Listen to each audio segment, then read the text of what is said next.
miss or unprotected sex, falling in love with strangers, Sure. trading sex for love, affection, money, or power, using any means necessary to attract or hold on to a love interest. Right. Back to that trading again. Exactly. That trading, bargaining, or threatening even. Inability to set appropriate boundaries. That's a huge one in this whole thing. And withdrawing from friends and family or career to focus on interests of romance in their relationship. You know, we had a student at the school we go to, and she was talking about something one day called maladaptive imagination tendencies, and she would lose a whole weekend or a week just in imagination, and it wasn't so much about relationships, it was just about creating this fantasy world. And this is what happens in love addiction. People have this whole entire persona. They may plan out a family, they could have kids, they have their children named, they have this whole entire altered life made up in their mind. And that's a case where we really need to get some professional help to address, and that's what we're going to talk about next, is the treatment for love addiction. Now, at Heart to Heart, as with all addiction issues, we always recommend that you go for professional help, actually go through rehabilitation into a treatment center, because a lot of these issues have underlying psychological issues. Sure do. There may be bipolar, maybe schizophrenia, ADHD. There may be other things in there that need medical attention. This may be a symptom of a much bigger case. Sure. Also, there may be more than one addiction going on at the same time. So once you get into treatment and get yourself going and find out what it is going on with you, then we're much able to help you get back out into the world and help with your confidence and all these other things. So just recently, in the last decade or so, science has begun to recognize love addiction as a true disease, because, like I said before, they thought it was pink and fluffy, and no one really paid much attention. How dangerous is love? Well, look what happens on the news. It starts wars, gets people killed. Absolutely. So some common areas of treatment are group therapy, couples therapy. There are 12-step support groups for love addiction. There's outpatient programs, residential sex and love addiction treatment centers. And during treatment, the love addict will typically be asked to abstain from romantic or sexual relationships for a specific time period. And this is to really help the addict get their mind settled, get themselves settled, and really get a thorough understanding of what is a healthy, happy relationship and what is a needy, clingy one. And when you begin to feel yourself going that way, how do you pull back and regain yourself and regain your confidence and not fall back into that trap? The break allows, like I said, underlying issues and co-occurring problems to be addressed. Now, because love addiction often stems from childhood abuse or abandonment, trauma work can be an integral part of the treatment plan. And this is a really awesome time when coaching and hypnosis and past life regression can come into play, because we're dealing with the inner child. Hypnosis allows us to go back to where those thoughts first began. We're able to address them, find out what really occurred, and reframe it and look at it in a more positive light and really see it for what it's worth and release that back coming forward. So the goals of love addiction treatment include building healthy relationships, setting appropriate boundaries, and learning to achieve genuine intimacy, finding that true love connection and not just what we think love is. Definitely. You know, it's that whole process. There's multiple steps in there that are just so important. But I would like to take us on to a break right now. Sure, we're going to take a break quickly. and pause for station identification. And we'll be right back with the 9 types of love addicts. You're listening to Heart to Heart with the Hansons.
And welcome back to Heart. And thank you again for joining us this evening. My name is Kristen Hansen, and we just got done speaking about the causes, symptoms, and patterns of love addiction. And now we're going to be moving into our next segment. This is called the 9 types of love addiction. I didn't think there were that many, but there is. It's pretty interesting to see, and they do differ. Absolutely. One size does not fit all. No, not at all. At all. Not at all. And it's really important in coaching and in our business to understand, even if it's not for us, even if I know we have other coaches listening at that in their practice, it's good to know these two for everybody. So we use a book by a man named Jim Hall, and it's called The Love Addict. And he recognizes these 9 types of love addiction. And this is a book that we recognize, use, and recommend in our business for our clients to read. And I'm sorry, go ahead. You can find this book on Amazon, and you can find this book on eBay. Absolutely. If you have a chance, pick it up. It's a great book. It is, and sometimes you can find it for like a couple bucks. It's a really great book to have in your business. So the first type we're going to talk about is the typical love addict. Now, this love addict is the most commonly recognized love addict type. They display the most predictable relational patterns for the majority of people who fall into addictive relationships. Right. They are preoccupied and obsessed with finding their soulmate, Superman, Wonder Woman, and who's willing to make their lives meaningful. They're looking for someone to give them unconditional love, and regardless of the situation. And that's how I was when I was younger. I was looking for a man to love me unconditionally, no matter what. He was just going to always love me and always be there, and it just set me up for disappointment time and time again. Some of these people create fantasies of who they want their partner to be instead of seeing the partner for they really are. And often this is times when you meet a guy, or if you're a guy dating a girl, or however it works, you meet this person and you don't even know if you like them. You're just all of a sudden dating. You're just like, hey, you meet at the bar, you're hanging out. Next thing, he's coming over for dinner. You're meeting his family and so on and so forth. And about 2 weeks later, you're like, I don't even like this guy. How am I, now he's a love addict too. He's stuck to me. How am I going to get rid of this guy? And I spent so much of my early life going through that. And another factor in the typical love addict is people forming their identity through having a relationship or through their partner, that they judge their self-worth and their self-esteem on who they're going out with and for how long. And this is where the clingy, smothering type action comes in. Wow, yeah. Now, as you're reading that, for the typical love addict, all I usually think of is the vanilla love addict. Kind of.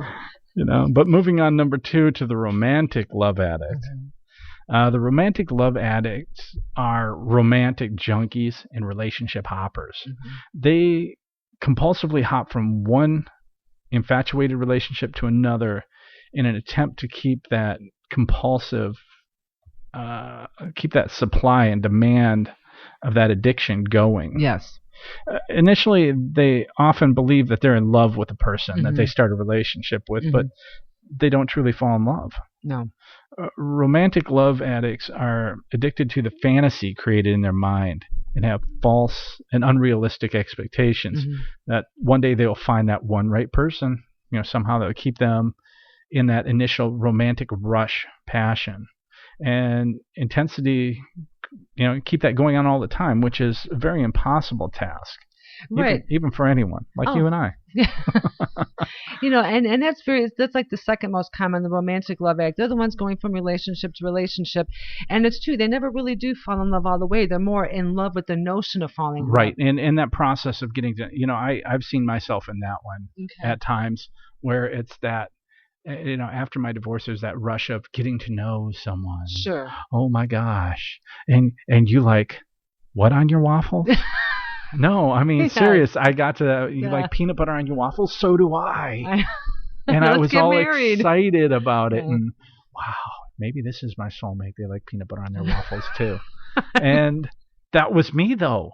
I'm not laughing because it is serious, but I was too. there. I mean, when you finally met me, I was still green. I was still green as they come.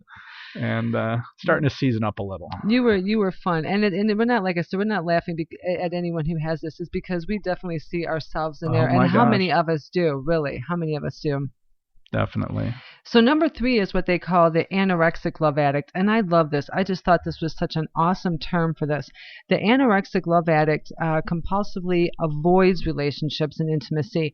They come to a point where they're tired of feeling let down, betrayed, and decide no more relationships.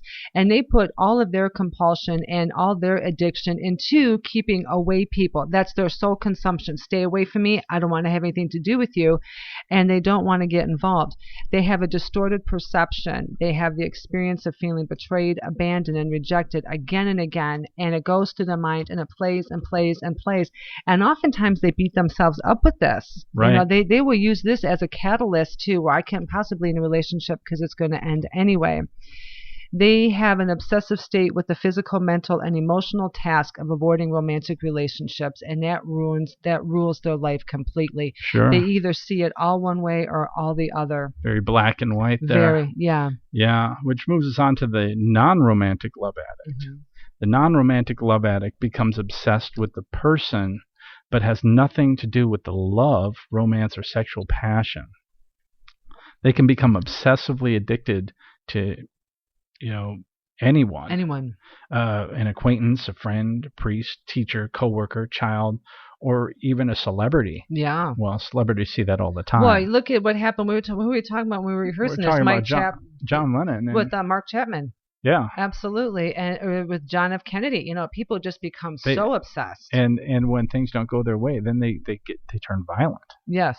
Even in a non-romantic love addict, even if they're in a committed relationship or married, they can become emotionally attached and dependent upon and addicted to someone outside without romantic or sexual intentions. And this could even include someone of the same sex. Yeah, they don't even have a romantic notion with this person. They're just addicted to a person. Sure are. And that's, most of us could see it's a pretty fractured boundary there. That is, and this is what we could also consider the stalker stage. This Sure. is someone where they've got an eye on you, and it may be just because they want to become you. And how many times in your life have you met someone who, wants to be like you, or starts dressing like you, or starts acting like you in some way, and it's like, whoa, Kind of like that single white female type movie. Yes, that's a scary thought. That's someone very similar to that. They're obsessed. Number 5, we have the avoidant love addict. Now, the avoidant love addict is the type of partner that the typical love addict most commonly and repeatedly falls for. That was our number 1. They become dependent on their partner's neediness and are only attracted to people who they can control. They rely on feeling empowered from a person who looks up to them, worships them, puts them on a pedestal. They kind of get that narcissistic thing going. They want to feel wanted. They feel needed. They want to be worshipped. That's their drug. You love me. I'm your savior. And this is why they're attracted to love addict partners in relationship. The sense of having control in relationships is very important, and control feeds their grandiosity and sense of being entitled. There's your word again. They feeling power and therefore control over their needy love addict partner provides them a source of self-worth, meaning their own lives. And of course, it keeps them from intimately connecting and being vulnerable in the relationship, which is often one of their greatest fears. So, you have someone here who is a great control addict. This person is, they want to be worshipped. This is almost on the same lines of a codependent, but a little bit more aggressive, because a codependent will do anything you want, whatever, but they can also get resentful at the same time. The avoidant love addict here is more, I want you to notice me. I'm your number one, and when they don't get that, they have a trouble. Yeah, so definitely, which leads us on to the abusive love addict. The abusive love addict is an individual who, in relationships, employs both emotional and physical abuse, violence, and intimidation. Yes. Okay, abusive love addicts virtually always attract the typical or the battered love addict.